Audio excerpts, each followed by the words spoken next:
It's Banned Books Week. And Tango Makes Three by Justin Richardson and Peter Parnell. In the middle of New York City, there is a great big park called Central Park. Children love to play there. It has a toy boat pond where they can sail their boats. It has a carousel to ride on in the summer and an ice rink to skate on in the winter. Best of all, it has its very own zoo. Every day, families of all kinds go to visit the animals that live there. But children and their parents aren't the only families at the zoo. The animals make families of their own.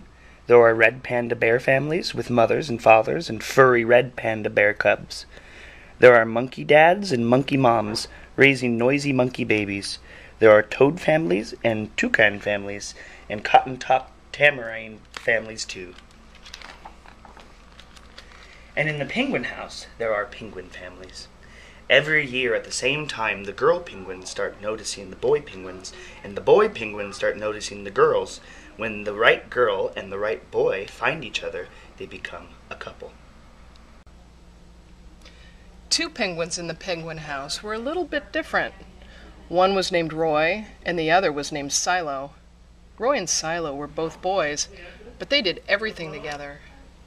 They bowed to each other and walked together. They sang to each other and swam together.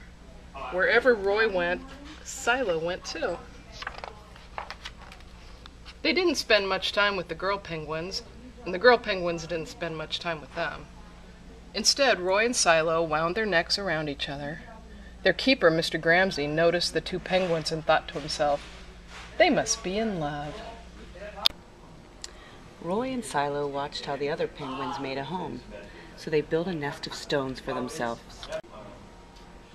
Roy and Silo watched how the other penguins made a home, so they built a nest of stones for themselves. Every night, Roy and Silo slept there together, just like the other penguins.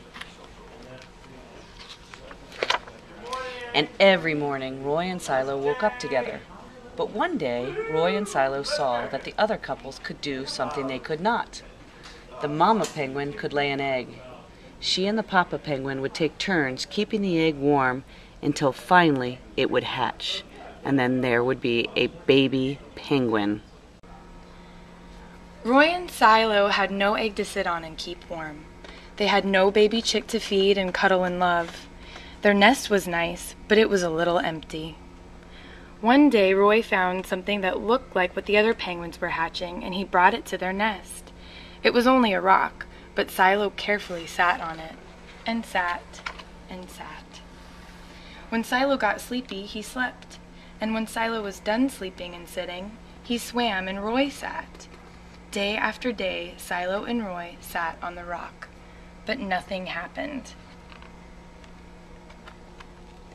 Then Mr. Gramsci got an idea. He found an egg that needed to be cared for, and he brought it to Roy and Silo's nest. Roy and Silo taught Tango how to sing for them when she was hungry. They fed her food from their beaks. They snuggled her in their nest at night. Tango was the very first penguin in the zoo to have two daddies. Soon, Tango grew strong enough to leave the nest.